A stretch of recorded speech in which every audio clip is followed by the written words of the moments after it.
জীবনে এমন একজন মানুষ কি সত্যিই পাওয়া যায় যে সুখের সময় নয়, আপনার সবচেয়ে খারাপ সময়েও আপনার হাতটা শক্ত করে ধরে রাখবে? হ্যাঁ, ঠিক বলেছেন। জীবনসঙ্গী মানে শুধু ভালোবাসার মানুষ নয়, জীবনসঙ্গী মানে এমন একজন মানুষ যার কাছে নিজের দুর্বলতাগুলো লুকাতে হয় না।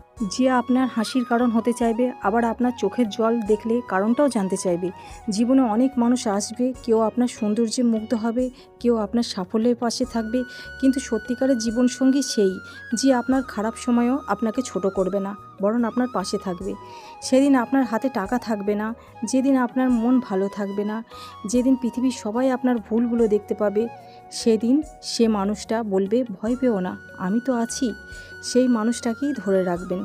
কারণ সংসার শুধু ভালোবাসা দিয়ে চলে না, সংসার চলে বিশ্বাস, সম্মানে, বোঝাপড়া আর একে অপরের পাশে থাকার সাহসে। আর একটা কথা মনে রাখবেন, জীবনসঙ্গী এমন কাউকে বানাবেন না যার সঙ্গে শুধু ছবি সুন্দর আসে। এমন একজনকে বেছে নিন যার সঙ্গে জীবনটাও সুন্দর হয়ে ওঠে। কারণ শেষ বয়সে দামি উপহার, বড় বাড়ি কিংবা হাজার মানুষের ভিড়, তখন পাশে থাকা একজন মানুষের হাতটাই সবচেয়ে বেশি প্রয়োজন। তাই জীবনসঙ্গী বেছে নেওয়ার সময় চেহারা নয়, চরিত্র দেখুন। কথা নয়, তার ব্যবহার দেখুন। প্রতিশ্রুতি নয়, কঠিন সময়ে সে কতটা আপনার পাশে থাকবে সেটা দেখুন। কারণ ভালোবাসার মানুষ অনেকেই হয়, কিন্তু জীবনের শেষ দিন পর্যন্ত পাশে থাকার মানুষ খুব কমই হয়। তাই জীবনসঙ্গী বেছে নেওয়ার সময় শুধু এই প্রশ্নটা করবেন না যে সে আপনাকে কতটা ভালোবাসে, বরং নিজেকে জিজ্ঞেস করবেন, আমি ভেঙে পড়লে সে কি সত্যিই আমার পাশে থাকবে, আমাকে আগলে রাখবে?